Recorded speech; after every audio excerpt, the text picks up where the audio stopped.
Graça e paz a todos os irmãos. Primeiro eu venho agradecer pela oportunidade de estar trazendo essa palavra aqui para os irmãos. Agradeço ao irmão Douglas, agradeço a Deus também e agradeço ao povo, todos vocês que estão assistindo esse vídeo. Espero que essa palavra fale com vocês, espero que essa palavra ela toque nos seus corações e que essa palavra sirva de ajuda para você. Eu vou estar trazendo um versículo aqui, é um versículo pequeno, não vou estar lendo muito versículo. Se encontra no livro de Josué, no seu capítulo 6, do versículo 20, amém? Gritou, pois, o povo, e os sacerdotes tocaram as trombetas. Tendo ouvido o povo o sonido da trombeta, e levantado o grande grito, ruíram as muralhas, e o povo subiu à cidade, cada qual em frente de si, e a tomaram.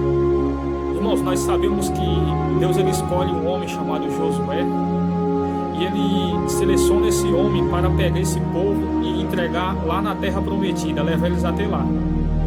E nós já imaginamos logo que esse caminho de onde é que eles estão, onde é que Moisés tem deixado eles depois da sua partida, depois que ele morreu, até a terra prometida, nós achamos que é um caminho muito pequeno, é um espaço, um curto espaço. Achamos que é como se fosse de uma cidade na outra, bem pertinho. Só que não era na verdade, existia um caminho grande ainda para chegar até lá. E nesse caminho grande o povo iria enfrentar vários tipos de situações. E no meio dessas situações estava essa cidade. O povo, ele foi escolhido para ser levado até essa terra prometida. Era uma terra que se encontrava em Canaã. Só que até lá teria essa cidade que se chamava Cidade de Jericó, no qual Deus tinha entregado na mão de Josué.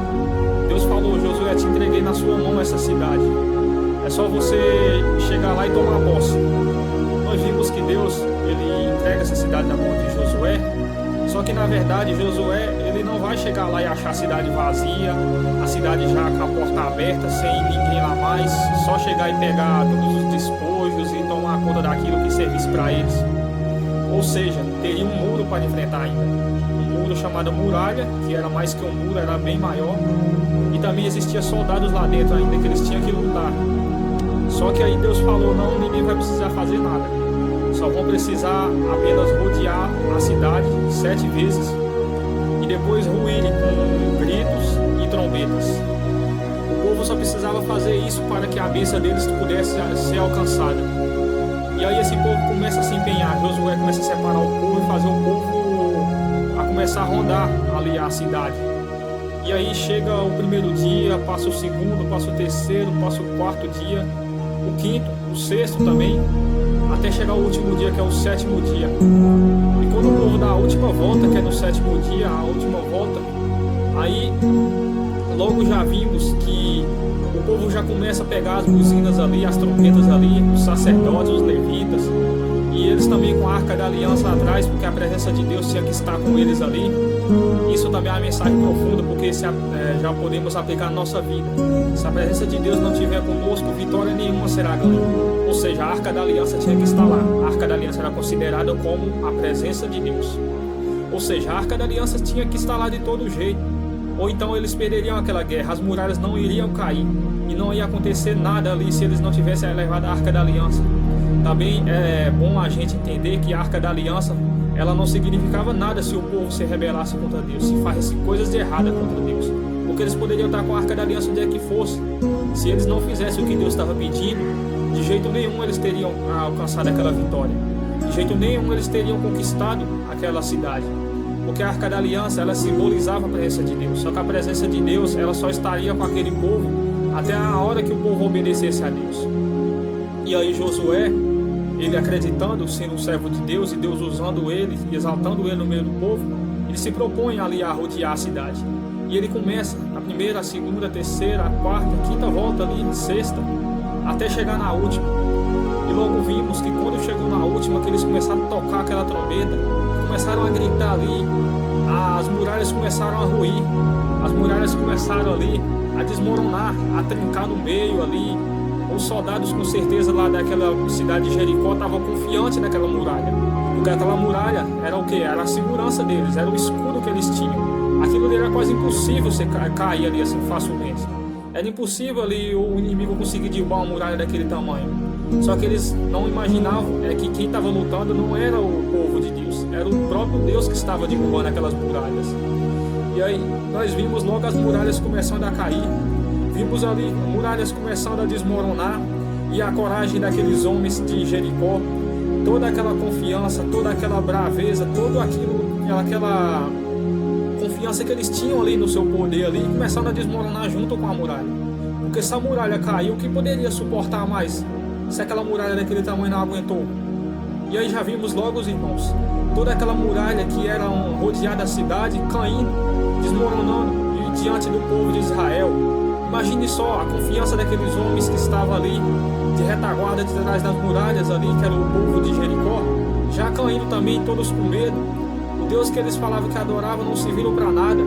Imagina o rei ali tremendo lá dentro, com medo também da situação, vendo aquele povo ali derrubando aquilo apenas com grito, não usou nenhum instrumento de guerra, não usou nada. Não usou nada ali para que pudesse pelo menos abrir um portão. Ou seja, ele já viu, com certeza tem um Deus que está na frente daquele povo. Com certeza há algum Deus ali na frente deles, porque aí não tem como um grito derrubar uma muralha daquele tamanho. Como pode trombeta, som de gritos, de vozes de humanos derrubar uma muralha daquele tamanho? Ele já com certeza já imaginou, só pode ser um Deus que está na frente deles. Raabe já sabia que foi uma mulher que escondeu os vigias de Josué. Ela já sabia que Deus ia destruir aquela cidade. Ou seja, ela já se preveniu, ela guardou os homens ali e ela foi livrada por causa daquilo, porque ela acredita em Deus primeiro e por ter livrado aqueles homens ali dos inimigos que estavam seguindo. E aí logo já vimos aquela cidade toda se desmoronando, porque as muralhas caíram, a cidade toda estava aberta agora. E o povo de Israel poderia tomar posse da bênção.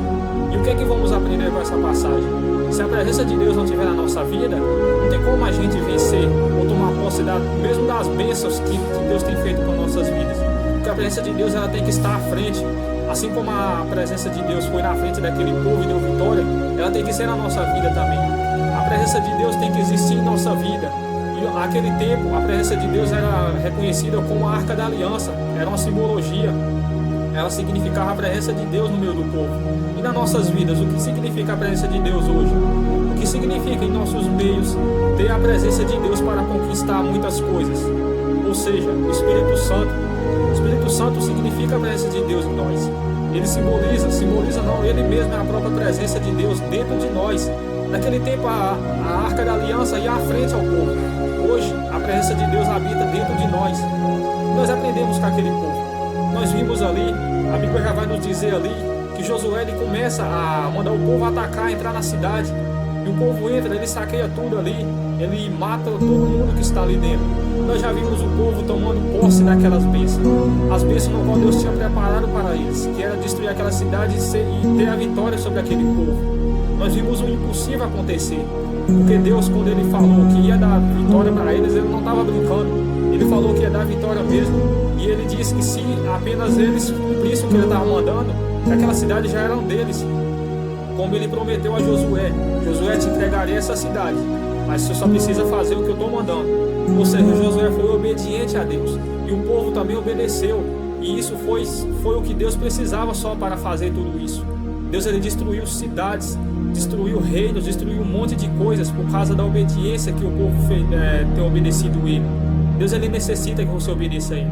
Se você não obedecer a Deus, não tem como Deus trabalhar na sua vida, não tem como Deus fazer muitas coisas na sua vida.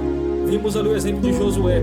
Josué obedeceu a Deus e Deus exaltava ele no meio do povo. Deus ele mostrava para o pessoal e deixava claro que era na vida de Josué, pelos sinais, pelas coisas que ele fazia através de Josué.